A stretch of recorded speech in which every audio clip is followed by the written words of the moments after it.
Hello friends, कैसे हैं आप लोग। सबको मेरा जय भीम, नमो बुद्धाय।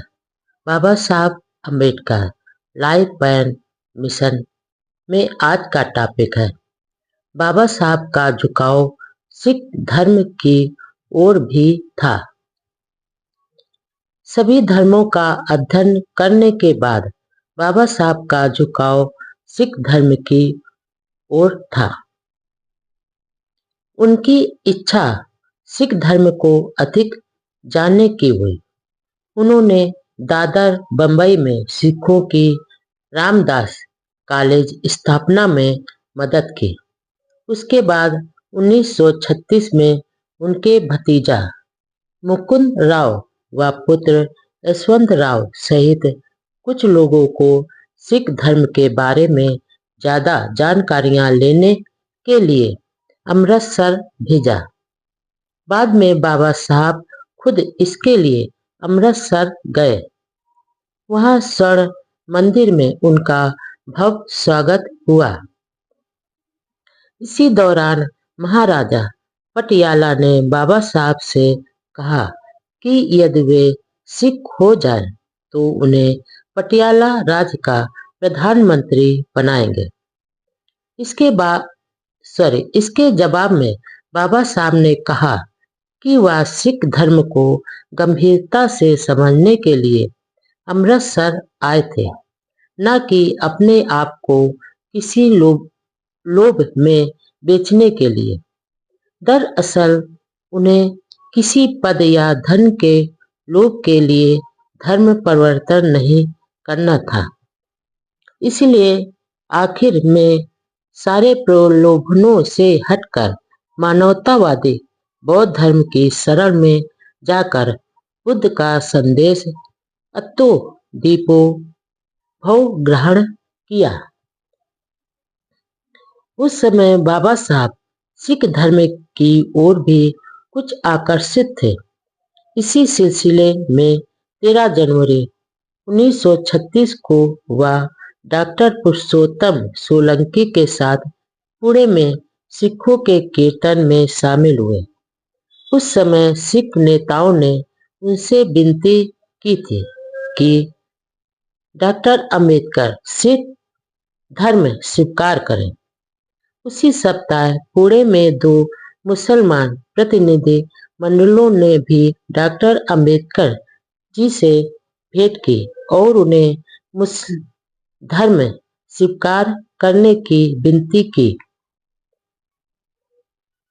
बाबा साहब को एहसास हुआ कि गले में सिर्फ तलवार लटकाकर घूमने से अत्याचार बंद नहीं होंगे। इसके लिए अछूतों में आत्मविश्वास, साहस व आत्मनिर्णय व आत्मनिर्भर होने की भावना जगानी जरूरी है। इसके अलावा उन्होंने यह भी पाया कि गुरु ग्रंथ साहब में तो जात पात का विरोध किया गया, लेकिन व्यवहारिकता में हिंदू धर्म की तरह जातीय भेदभाव है। जिन अछूतों ने पहले सिख धर्म अपनाया वे मजहबी व रामदसिया सिख के रूप में अछूत ही थे। सिखों की सभी जातियों में खान पान व रोटी बेटी का संबंध नहीं है। फिर सिख धर्म भी ईश्वर व आत्मा परमात्मा के विश्वासों से मुक्त नहीं था। लंगर में सभी साथ खाना खाते हैं। गुरुओं की वाणी में समानता का संदेश है, लेकिन आचरण में असमानता है। सिख धर्म नहीं अपनाने का एक बड़ा कारण यह था, वह था व्यवहारिक व राजनैतिक। यदि उस समय अछूतों की बड़ी संख्या ने सिख धर्म अपनाया होता तो सिखों की संख्या बढ़ जाती, लेकिन उस बढ़ी हुई संख्या का लाभ पहले से प्रतिष्ठित जाट व खत्री सिखों को ही मिलता। हमारे लोग अधिक संख्या में होते हुए भी जाट व खत्री सिखों के अधीन ही रहते और बाबा साहब के कारण अछूतों में जो सामाजिक राजनैतिक चेतना आई थी वह फिर गुलामी में बदल जाते। इसके अलावा हमारे लोग नए सिख होते, इसलिए पुराने सिख अपने आप को असली व श्रेष्ठ सिख कहते। परंपरागत सिख अमीर और जमीन जायदाद वाले भी थे, जबकि हमारे लोग गरीब, अशिक्षित, भूमिहीन व भोले थे। इसलिए हमारे लोग अमीर जमींदार सिखों की गुलामी में ही बने रहते। फिर बाबा साहब किसी राष्ट्रव्यापी तथा अंतरराष्ट्रीय स्तर पर प्रभावशाली धर्म को स्वीकार करना चाहते थे, जो उस समय में उन्हें सिख धर्म में नजर नहीं आया।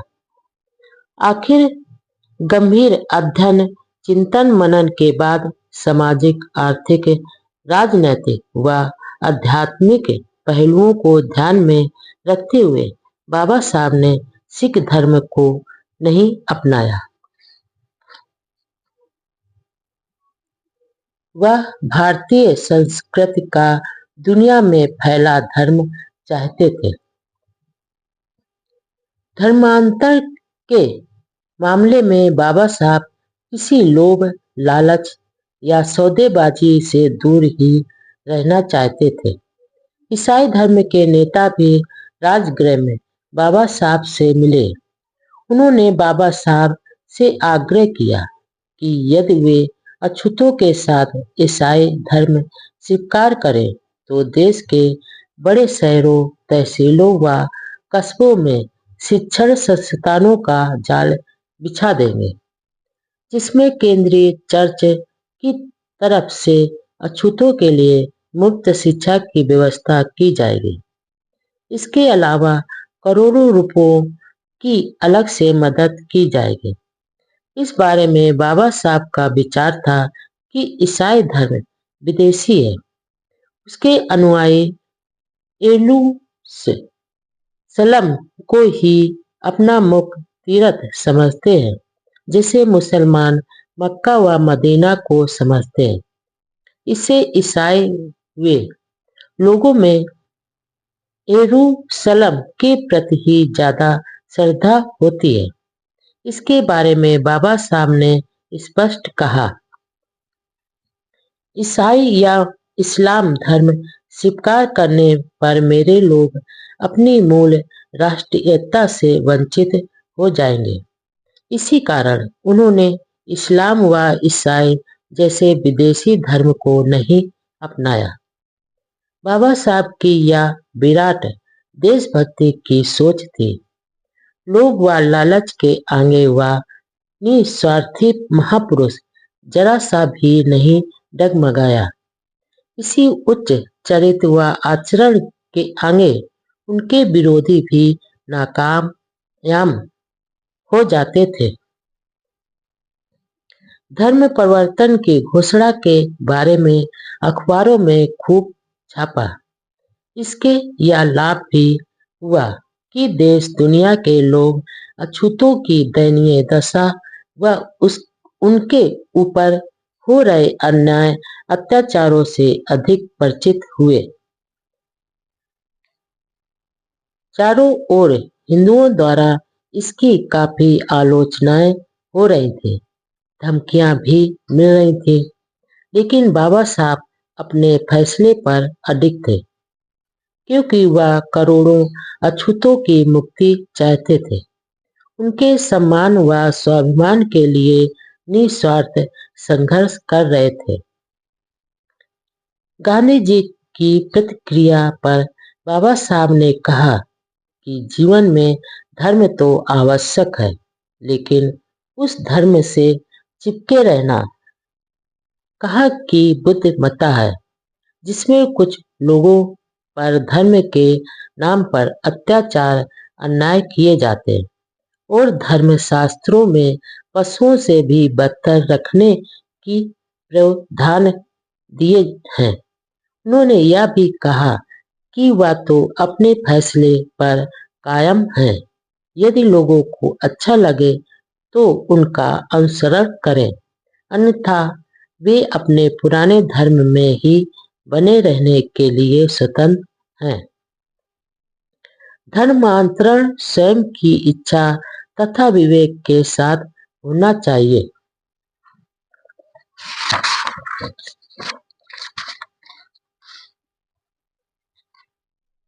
वह करोड़ों अछूतों की धार्मिक मुक्ति भी चाहते थे। आलोचकों को उत्तर देते हुए बाबा साहब ने कहा, हिंदू धर्म को तिलांजलि देने का अछूतों का उद्देश्य सवर्ण हिंदुओं के अत्याचारों से मुक्ति पाना है और जब तक इससे छुटकारा नहीं पाएंगे प्रगति करना असंभव है। अछूतों का निशाना उन एड़ियों से संबंध तोड़ना है जो अब तक उनको कुचलती आ रही हैं। हमारा मकसद उस पत्थर को ही ठोकर मारना है जो हमें नीचे दबाए हुए है। कुछ लोग यह कहते हैं कि धर्म समाज के लिए आवश्यक नहीं है, लेकिन मैं इस विचार से सहमत नहीं हूँ। मैं धर्म को जीवन और सामाजिक कार्यों के लिए जरूरी समझता हूँ। हिंदू समाज की रचना की नींव वह धर्म है जो मनुस्मृति में अंकित है। मेरे विचार में हिंदू समाज में उस समय तक समानता नहीं आ सकती जब तक यह स्मृतियों पर आधारित है। डॉक्टर अंबेडकर द्वारा यह घोषणा करोड़ों अछूतों की आह थी। एक चित्रकार थी। बाबा साहब के सामने अब इसके सिवा कोई विकल्प नहीं था। सहन करने की सीमा तो कब की पार हो चुकी थी। धर्म परिवर्तन का फैसला अछूतों के दुखों की अनसुनी कर रहे निरंकुश हिंदू समाज पर जोरदार वार था, जिससे अखबारों की दुनिया में तेज उबाल आ गया। वैसे अब तक सभी को यह एहसास हो गया था कि बाबा साहब की रुचि बौद्ध धर्म के प्रति थी। उन्होंने अपने बंबई निवास का नाम राजगृह रखा था। उनके स्टडी रूम में भगवान बुद्ध के चित्र लगे हुए थे। उनके बेडरूम में भी बुद्ध की प्रतिमा रखी हुई थी। स्कूल के दिनों में शिक्षक कृष्णा जी क्लेशुकर की दी हुई बुद्ध की जीवनी को पढ़ कर भी वह बुद्ध की शिक्षाओं से बहुत प्रभावित थे। इसलिए आसपास के साथी मित्रों को विश्वास हो गया था कि वह बौद्ध धर्म ही अपनाएंगे, क्योंकि यह भारतीय है। इसके प्रमुख तीर्थ भारत में ही है और यहीं से उस महामानव की करुणा, प्रेम व शील की वाणी दुनिया भर में फैली। ईसाई व इस्लाम से पहले बौद्ध धर्म ही विश्व धर्म बना और आज भी एशिया सहित पूर्व के कई देश बुद्ध के मानवतावादी मार्ग के अनुयायी हैं। इसलिए बाबा साहब का बुद्ध के प्रति गहरा झुकाव स्वाभाविक था।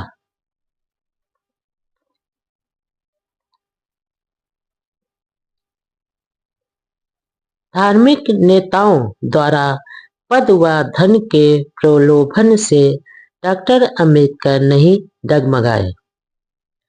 एक विशेष बात यह थी कि बाबा साहब द्वारा धर्म परिवर्तन की घोषणा के बाद जहाँ एक ओर सभी धर्मों के गुरुओं व नेताओं ने पद व धन का प्रलोभन दिया, लेकिन बौद्ध धर्म भिक्षुओं ने विशेषताओं के आधार पर बौद्ध धर्म को अपनाने का आग्रह किया। हालांकि इससे पहले से ही बाबा साहब बुद्ध व उनके दर्शन को काफी पढ़ चुके थे और जब बुद्ध धर्म के संबंध में विचार विमर्श हुआ तो बौद्ध भिक्षु बाबा साहब के बौद्ध धर्म के ज्ञान पर चकित हो गए। इसके अलावा अन्य धर्मों के बारे में भी उनके ज्ञान से बहुत प्रभावित हुए।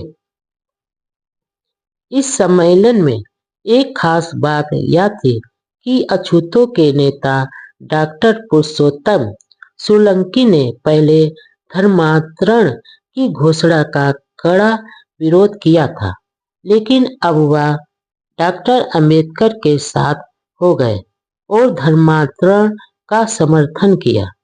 उन्होंने डॉक्टर अंबेडकर जी से आग्रह किया कि अब जितना जल्दी हो सके अछूतों को हिंदू धर्म से मुक्ति दिलाएं। यह भी कहा कि दलितों को अब न गीता चाहिए, न वेद, न पुरोहित व न पुजारी चाहिए, न शंकराचार्य, सिर्फ डॉक्टर अंबेडकर चाहिए। एवला के सम्मेलन में भाग लेने के बाद वापस बंबई आते समय बाबा साहब डॉक्टर सदानंद कालवरकर के घर रुके।